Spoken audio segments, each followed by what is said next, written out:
"Do you know," he asked on one of the last days, "how far I had forgotten my mother until you raised her up and gave her back to me?" Even that was a sharp pain. It was as though beasts' heads were gnawing my entrails. Then we were still young, Narziss, fine boys both of us, in those days. But even then my mother had called me back. I had to follow, and she was everywhere. She was Lisa the gypsy and the sorrowful Madonna of Master Nicholas. She was life and wantonness, and fear and hunger and love.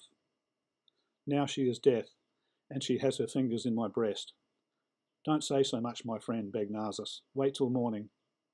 Goldmund smiled up into his eyes, with the new smile he had brought home from his travels, the smile which seemed so frail and old, uncertain at times and feeble-witted, and then again pure goodness and pure wisdom. "My dear," he whispered, "I can't wait till morning. I must take my leave and tell you everything in my leave-taking. Hear me a few minutes longer. I wanted to tell you of my mother, and how she keeps her fingers around my heart. For years I longed to carve my mother's statue. It seemed the most splendid of my dreams. That would have been the best of all my works, since always I had her in my mind, in a shape full of love and secrecy. Even a short while ago I should have thought it unbearable to die without having carved my mother's image. My life would have seemed so useless. But now, see how well she contrives it. Instead of my hands moulding her shape, it is she who moulds me and informs me. She has her fingers round my heart and loosens it and makes me empty. She has led me to death, and my dream dies with me, my statue of Eve in wood, the mother of all men.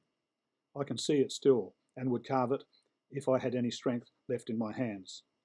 But she will not have it so. She will never have me disclose her secret. She will kill me, rather. And yet I am glad to die. She makes it so easy for me." Narziss heard these last words in agony. To catch their sense, he had to bend down close over Goldmund's face. Many he could only half hear, many he heard, and yet their meaning remained obscure to him. Now the sick man opened his eyes again. Their eyes took leave. He whispered, with a little gesture, as though he were striving to shake his head. "But how will you ever die, Narziss? You know no mother. How can we love without a mother? Without a mother we cannot die." The rest of what he muttered was unintelligible.